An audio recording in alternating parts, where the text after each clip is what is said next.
Halo Infinite. Is it any good? If you asked me a year ago if I was going to play through the entire Halo series, I would never say yes. If you told me it would start my streaming habit and my YouTube channel, I would say you were lying. But here we are. During this time, I've gone through several different gaming experiences I never had.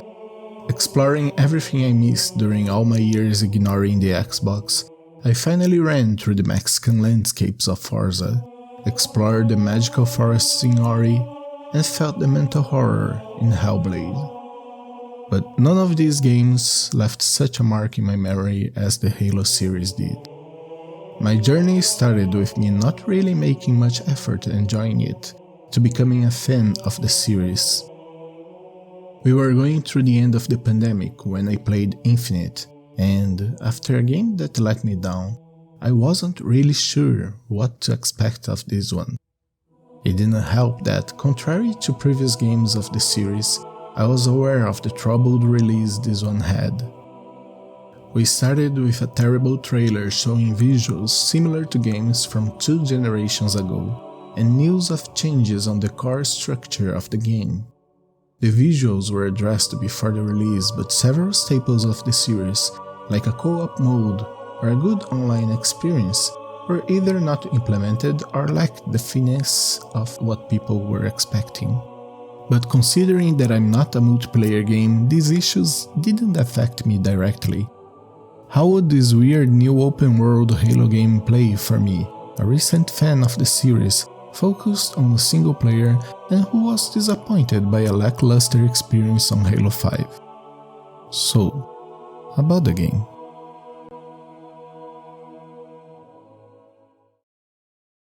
Halo Infinite starts with the UNSC Infinity ship arriving at Zeta Halo. As the ship arrives, they are ambushed by the Banished, an ex-Covenant pirate group of mercenaries. Its leader, Aatrox, enters on a one-on-one combat against Master Chief and, in an unexpected twist, defeats the Spartan, left adrift in outer space. 6 months later, Echo 216, a UNSC pilot stuck on a Pelican around the ring after the Banished attacked, finds and recovers the Chief. After awakening, Master Chief decides to continue the fight against the Banished, and even if opposing the idea, Echo 216 helps the Chief get down to the ring. There, the Chief finds the weapon, an AI designed to imitate Cortana and capture her for deletion. Although the AI reveals she was successful in her mission, she failed at the last step, to delete herself.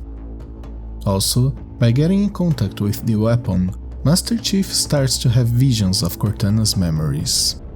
Now, Master Chief has to realize the mysteries behind the weapon, defeat Aatrox and the Banished, and, if possible, help out poor Echo 216, who just wants to be far away from the conflict.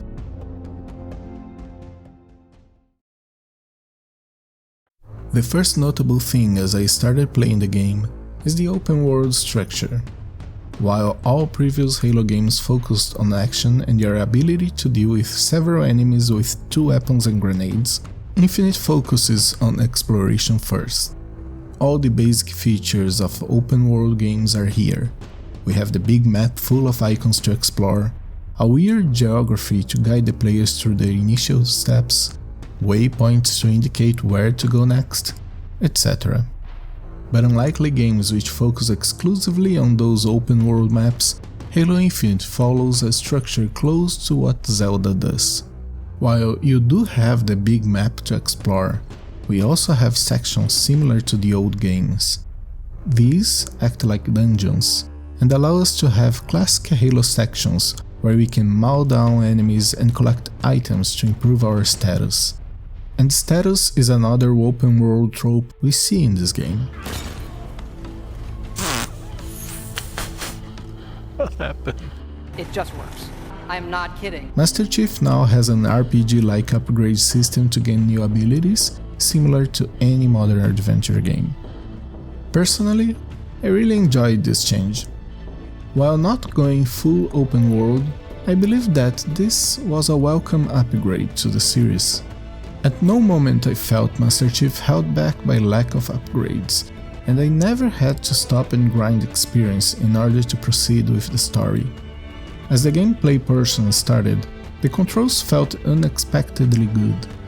It used the same button configuration of the previous game, but Master Chief felt a lot more controllable than on previous games. Even the jumps, the only issue I had in all games, were a lot better than they used to be. The only gripe for me are still the vehicle's controls. They are the same clunky controls from the previous games, and the open world style of the main map just makes things worse as you have to use them to traverse long areas. The landscape didn't help much with so many cliffs and mountains everywhere, and driving through them with the Warthog was a pain. Thankfully, something that helped movement-wise was the introduction of the grapple shot. How'd that get in there? Which allowed us to zoom up to elevated platforms and save ourselves from falling to our doom. And with the upgrades, it becomes such an excellent transportation method that I ended up ignoring vehicles completely. My only issue with it is the button mapping. When you see Master Chief grappling on the screen, he uses his left arm to activate the hook, but the button used is the right bumper. This doesn't seem to be a big issue, but I ended up throwing away so many grenades for no reason. Story-wise, it is not the most complex plot of the series, but it was very well told. While other games made us search for terminals which would play some videos exposing the script, this one felt much more organic. We just had two more characters interacting with us, Echo 216 and the weapon, and the developers allowed them to have much more space than previous NPCs. Both Echo and the weapon make great contrasts to the super soldier we control. The pilot, with the memories of his family and the fear of a common person thrown in the middle of the fire, and the AI with the innocence of someone who barely knows all the baggage that looking like Cortana brings. These two characters made Halo Infinite for me. They humanized the Master Chief and put him in situations he was not used to being in. While in other games all the interactions we had was with bullets going through our enemies' heads, now the Chief has to consider heavily what are the actions he must take. Can he put a regular man in a dangerous situation, risking his life for almost no good outcome?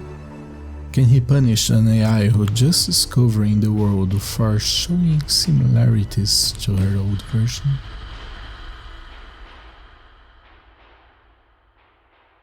So, is Halo Infinite good? Yes, definitely. After going through a fourth game with a weird plot, and a fifth focus on multiplayer, it is good to get back to a game that makes structural sense to me. Although having some issues getting used to, the open world style was well done and it was a good approach for the game. As I researched to write this script, I saw several sites and people on social networks still complaining about the game. Most of them seem to be focused on the multiplayer though, for which I cannot vow. What I can say is that this was my favorite single-player Halo experience yet. Although I enjoy a big story with gigantic space battles and god-defying enemies, my favorite stories are always the ones about the little guys.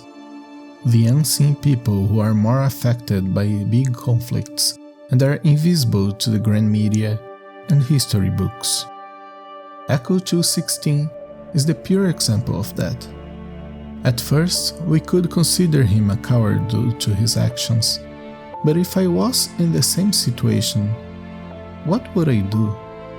It's easy to call someone a coward when you are not in their shoes, and, in the case of Echo, he was a regular dude impacted by the loss of his family, thrown in the middle of a battle against giant alien forces.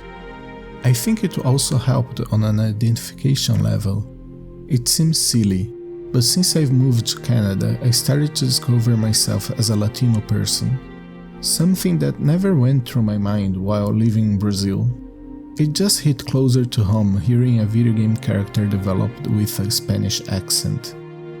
As the Halo franchise defined AIs as another race of conscious beings, the weapon becomes the heart of the story. She demonstrates the innocence of someone who's just discovering the world and more emotion and humanity than the protagonist. Her heartwarming curiosity and positivity made me happy and sad at the same time. As I played the previous games, I knew the story behind all the things she questioned. And I am really curious on how this character will continue evolving in future games. Just please, 343 Industries, let her have the liberty to choose another name than Cortana. Thank you for watching the video, I hope you enjoyed it. I stream every Monday, Wednesday and Friday around 9:30 PM Eastern Time, depending on what time the kid goes to sleep. So, if you want to join me, feel free to do so. Please like and subscribe, and leave a comment if you want to. I hope you have a great rest of your day, and see you all in the next video.